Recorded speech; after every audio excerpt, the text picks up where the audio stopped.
everyone, Preston here with another video here on my channel, Prolix Art. I'm here today because I got some requests at these comments from not only my TikTok but also my YouTube about how I necessarily do shading.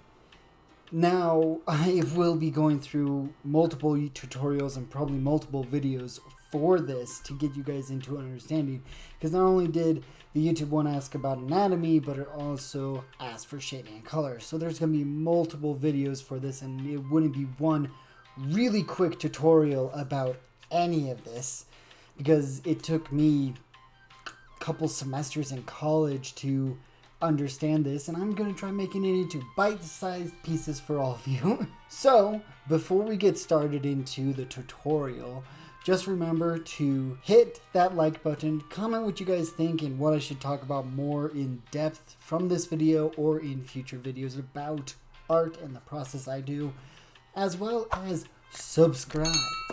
So let's get into this tutorial. Great. So now that we're going to be starting this tutorial series, I got to get you guys to understand what you need to know first. Now, to begin with, in order to learn how to do shading, you have to understand what values are, what the different values are with art. Now, according to Google and a few of my art books and art notes that I have, value defines how light or dark a given color or hue can be.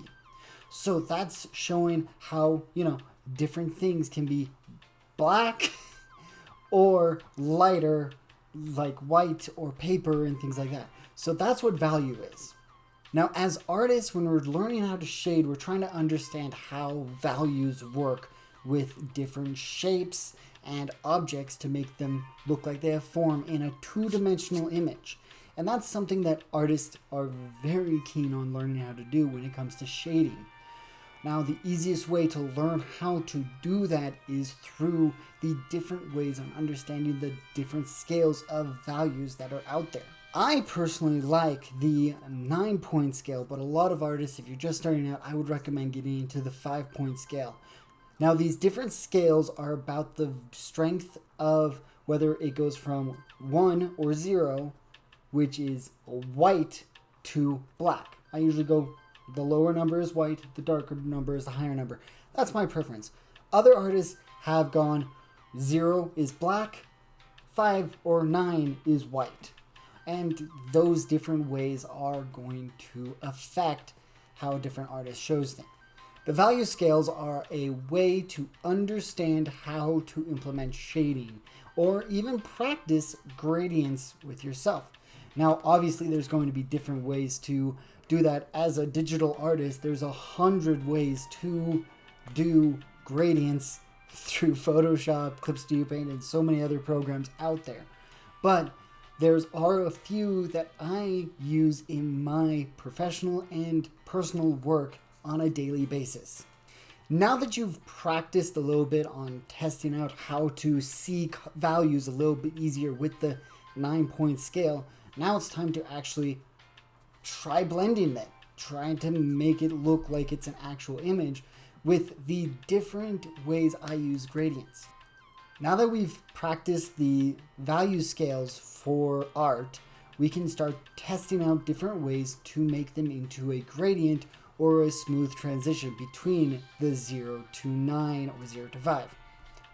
I personally know that there's at least 4 ways that I use in my digital illustration work, as well as in my traditional work when I use it. There's a number of different ways depending on the medium that you're using. If you're using things like, oils, you're going to go depending on, light to dark or dark to light.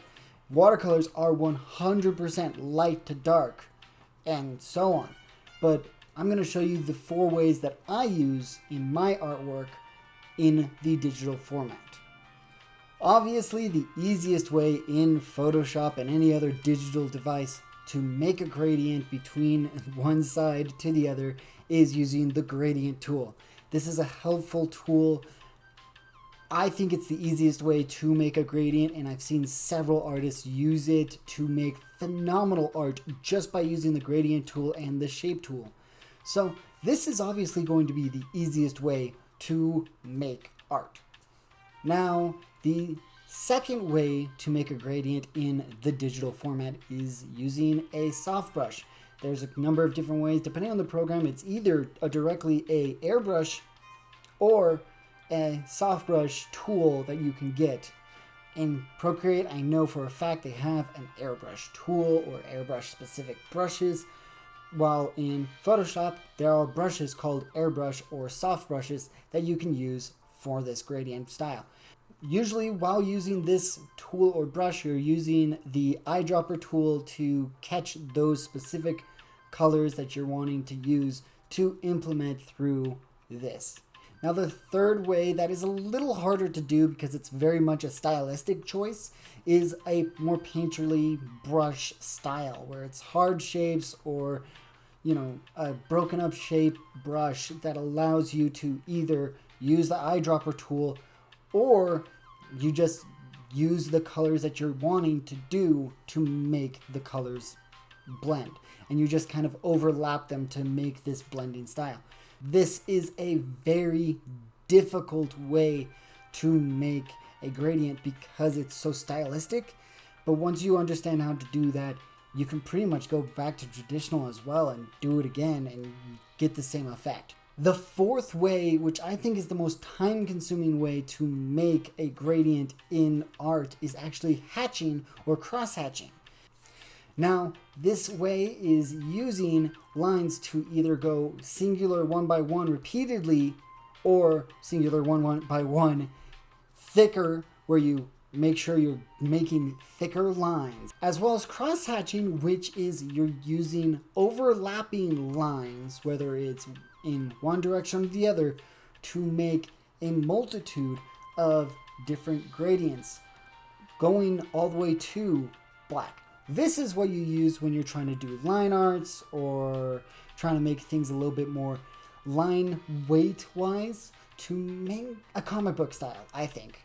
Or even depending on the anime manga-esque style with the traditional feel that you want with digital. Now, there is actually a fifth and more bonusy type to do a gradient, and that is actually to use the smudge tool, which this is a very helpful tool to help you make those gradients really fast. This is almost as easy as using the gradient tool, but you still have to swipe to make sure that it works. It can be very tricky, it can be very easy, but using all of these different ways of making values can actually help you benefit from, making great art.